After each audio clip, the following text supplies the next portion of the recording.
Los Angeles के जंगलात में लगी खौफनाक आग पर काबू पाने के लिए फायर फाइटर्स को कैलिफोर्निया के जेल सिस्टम से भी मदद मिल रही है। आग पर काबू पाने के लिए तकरीबन 14,000 फायर फाइटर्स जिनमें 400 कैदी भी शामिल हैं। कैलिफोर्निया की फायर फाइटिंग फोर्स का तकरीबन 30% हिस्सा कैदियों पर मुश्तमिल है। किसी भी कैदी को फायर फाइटिंग टीमों में शामिल होने पर मजबूर नहीं किया जाता। फायर फाइटिंग करने वाले कैदी 24 घंटे की शिफ्ट में सिर्फ $27 ही कमाते हैं। ये प्रोग्राम किसी हंगामी सूरत हाल में रियासती हुकाम को तरबियत याफ्ता फायर फाइटर्स फराहम करता है, लेकिन ये प्रोग्राम तनकीद की जद में भी रहता है। इस पर सबसे बड़ी तनकीद ये होती है कि ये प्रोग्राम बहुत हद तक गुलामी की तरह है। इस प्रोग्राम में शामिल कैदियों का कहना है कि ये काम खतरनाक है, लेकिन ये जेल में रहने से बेहतर है।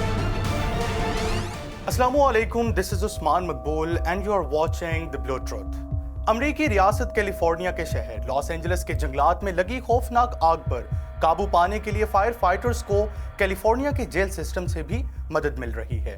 लॉस एंजलिस में लगी आग पर काबू पाने के लिए तकरीबन 14,000 फायर फाइटर्स काम कर रहे हैं, जिनमें 400 कैदी भी शामिल हैं।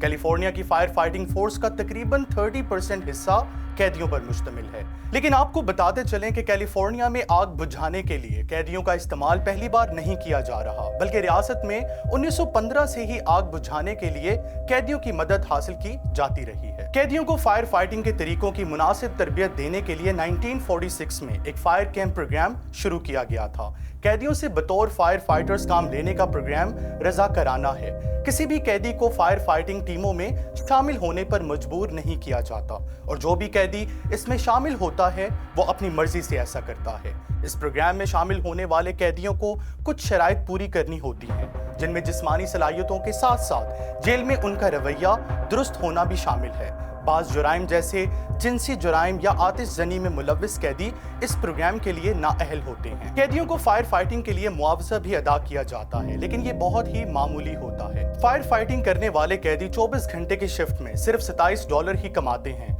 इस दौरान उन्हें खाना भी फराहम किया जाता है, जो सैंडविच और फलों की सूरत में होता है। अगरचे ये प्रोग्राम किसी हंगामी सूरत हाल में रियासती हुकाम को तरबियत याफ्ता फायर फाइटर्स फराहम करता है, लेकिन ये प्रोग्राम तनकीद की जद में भी रहता है। इस पर सबसे बड़ी तनकीद ये होती है कि ये प्रोग्राम बहुत हद तक गुलामी की तरह है। इस प्रोग्राम में शामिल कैदियों का कहना है कि ये काम खतरनाक है, लेकिन ये जेल में रहने से बेहतर है। लॉस एंजलिस के जंगलात में लगने वाली आग को अब अमरीकी तारीख की सबसे महंगी आफत करार दिया जा रहा है, जिसमें नुकसान का इब्तदाई तखमीना $150 बिलियन तक पहुंच गया है। 5 मुख्तलिफ मकामात पर लगी आग ने 36,000 एकड़ से जायद रकबे को लपेट में ले रखा है, जबकि ऑस्ट्रेलियन हुकाम ने लॉस एंजलिस हुकाम को मदद की पेशकश की है। अमरीकी मीडिया के मुताबिक आग लगने के वाक़ये में हलाकतों की तादाद 10 हो चुकी है और इसमें मजीद इजाफे का खदशा है, जबकि दर्जनों अफराद जख्मी हैं। For more updates keep watching the Blue truth.